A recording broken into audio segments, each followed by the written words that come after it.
Oke, selanjutnya ada tahapan riset nih. Ya, dalam melakukan riset tentu aja ada beberapa tahapan ya, tapi di sini saya ringkas menjadi 5 tahapan riset.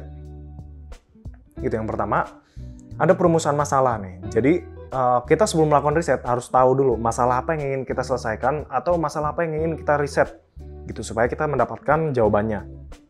Itu yang kedua, ada perancangan riset. Setelah masalahnya kita ketahui, selanjutnya adalah kita harus merancang nih risetnya mau seperti apa. Apakah kita harus langsung bertanya ke audiens atau kita eksperimen nih. Nah, yang ketiga ada pengumpulan datanya nih. Nah, di sini ada 3 cara ya pengumpulan data. Yang pertama ada survei, yang kedua ada observasi, yang ketiga adalah eksperimen. Nah, ini lagi-lagi tergantung dari data apa yang kalian inginkan dan tujuan risetnya gitu ya. Yang keempat ada analisis data.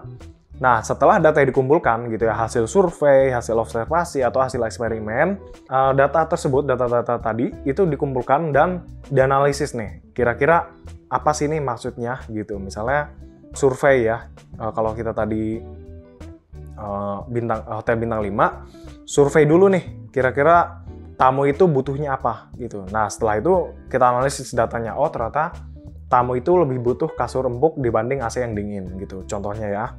Nah, selanjutnya yang terakhir, penyajian hasil. Nah, setelah datanya udah dikumpulkan gitu ya, hasil survei, hasil observasi, atau hasil eksperimen tadi udah dianalisis, tentu kita sajikan hasilnya gitu. Jadi, setelah data-data yang acak tadi, kita rapihkan gitu ya, lalu kita sajikan gitu. Nah, ini selanjutnya adalah cara memilih metode riset yang tepat. Ya, yang pertama ada pertimbangan umum dulu nih. Nah, pertimbangan umum ini kita harus mempertimbangkan aspek-aspek umum yang terjadi gitu. Nah, yang kedua adalah pertimbangan khusus. Nah, kira-kira apa nih pertimbangan khususnya jika kita melakukan riset tersebut? Gitu. Selanjutnya adalah studi kasus lagi ya, kita memilih metode riset. Gitu. Nah, yang pertama studi kasus A adalah riset pasar dan studi kasus B adalah evaluasi produk baru. Nah, kesimpulannya, riset adalah pondasi pengambilan keputusan yang sukses gitu ya. Nah, yang kedua, pemilihan metode riset yang tepat kunci untuk keberhasilan dalam mendapatkan data yang kita inginkan atau jawaban yang kita inginkan gitu ya.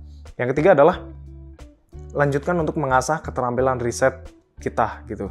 Jadi, ya kita perlu jika ingin hasil riset yang bagus gitu ya dan yang tepat, kita perlu mengasah keterampilan dari riset kita gitu.